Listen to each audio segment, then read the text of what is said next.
महिष्मती साम्राज्य फिर से सुलग उठा। पहले भाग की अंतिम झलक में कटप्पा ने कहा था, मैंने बाहुबली को मारा। अब पर्दा उठने वाला है उस राज से जो पूरी महिष्मती की नींव हिला देगा। शिवरू यानी महेंद्र बाहुबली को जब सच पता चलता है कि उसके पिता अमरेंद्र बाहुबली की हत्या उसके अपने विश्वास पात्र कटप्पा ने की थी, तो वह आक्रोश से भर जाता है। लेकिन कटप्पा अपनी आंखों में आंसू लिए कहता है, मैंने आदेश का पालन किया था, पर दिल से कभी बाहुबली को नहीं छोड़ा।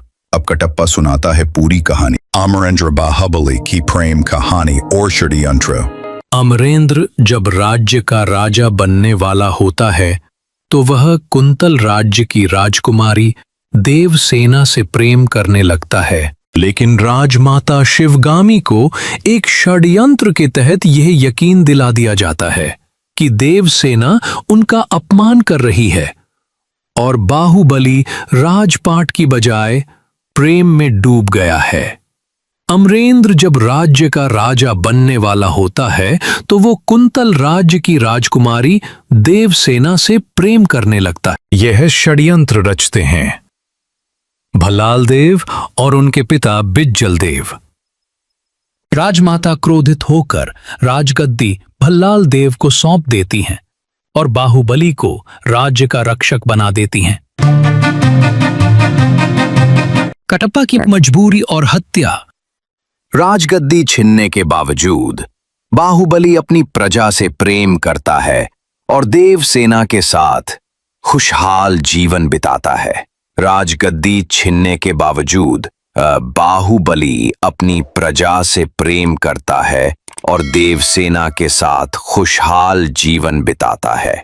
लेकिन भल्लाल देव को ये सब बर्दाश्त नहीं होता। वह झूठी कहानियां राजमाता के कानों में भरता है कि बाहुबली विद्रोह कर रहा है। राजमाता आदेश देती हैं, बाहुबली को मार दो। आदेश कटप्पा को मिलता है और वफादारी की बेड़ियों में बंधा कटप्पा दिल पर पत्थर रखकर अपने प्रिय बाहुबली को मार डालता है। शिवुड्डू का प्रतिशोध। अब कहानी वर्तमान में लौटती है। महेंद्र बाहुबली अपने पिता की मौत का बदला लेने के लिए महिष्मती लौटता है। देवसेना अब एक अपमानित कैदी बन चुकी है जिसे भल्लाल देव 25 सालों से बंदी बनाकर रखे हो। शिवुड्डू अपनी मां को आजाद करता है। कटप्पा, अवंतिका और वफादार लोग मिलकर शिवुड्डू की सेना बनाते हैं। भल्लाल देव और महेंद्र बाहुबली के बीच महिष्मती के मैदान में इतिहास का सबसे बड़ा युद्ध होता है। तीरों की बारिश, हाथियों की गर्जना, तलवारों की टंकार के बीच शिवुड्डू एक सच्चे बाहुबली की तरह भल्लाल देव को पराजित करता है।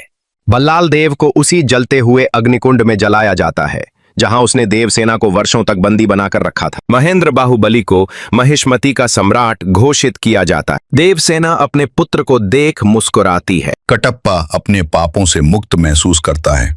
कहानी खत्म होती है, पर दिल में यही गूंजता है, जो कटप्पा ने किया वो मजबूरी थी, पर जो शिवुड्डू ने किया वो न्याय था। अगर आपको कहानी पसंद आई तो बताइए, अब अगली कहानी किसकी सुननी है, शिवगामी की या भल्लाल देव की छुपी हुई साजिशों की?